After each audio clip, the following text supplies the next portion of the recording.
Bonjour à toutes et à tous et bienvenue dans ce nouveau podcast. Aujourd'hui, je vais partager avec vous un petit texte sur la communication harmonieuse. Nombreux sont les gens qui, de par leur caractère ou leur blocage interne, ont des difficultés à exprimer leurs émotions sur le vif. Ils gardent tous leurs ressentiments, les émotions désagréables, la colère et l'amertume enfouis au plus profond d'eux-mêmes.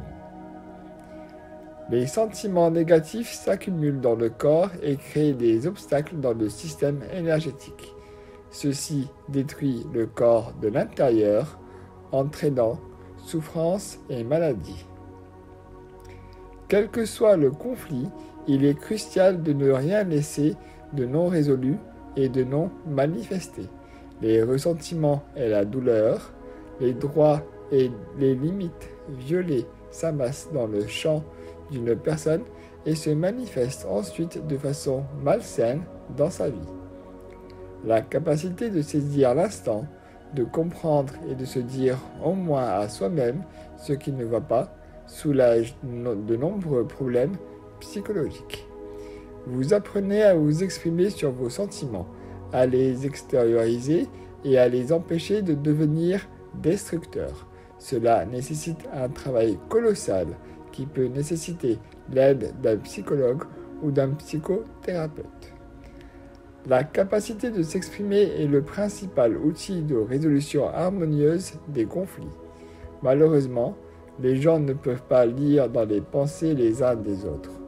Le véritable motif et raison ne deviennent donc clairs qu'en s'ouvrant et en commençant à se parler. Il faut ainsi apprendre à parler sans blâmer les autres lorsque l'on exprime ses sentiments et les raisons pour lesquelles on se sent malheureux. Ne généralisez pas, mais expliquez en détail les causes de votre douleur et de votre haine dans cette situation. L'essentiel étant de parler sincèrement avec le cœur. Cela permettra aux gens de vous comprendre et de comprendre votre comportement. Lors d'une dispute, quand il devient difficile de contenir la négativité et les émotions destructrices et que vous sentez que la haine prend le dessus, la façon la plus saine de sortir de cet état est d'écrire toutes vos pensées sur un morceau de papier. Cela vous aidera à vous débarrasser du trop-plein d'émotions tout en vous empêchant de dire quelque chose que vous pourriez regretter plus tard.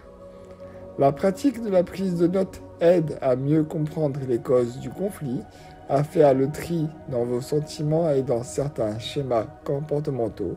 Cela peut révéler des programmes subconscients destructeurs, les extraire du champ mental vers le physique pour les travailler en vous et vous libérer pour de bon.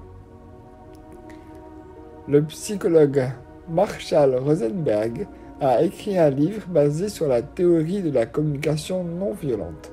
Avec lui, vous pouvez apprendre à communiquer sans accuser, à transmettre de manière plus claire vos arrière-pensées à vos interlocuteurs.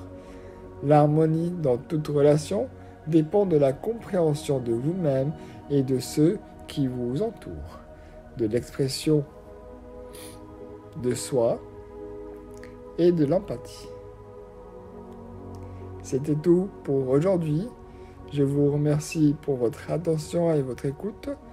À très bientôt pour un prochain podcast.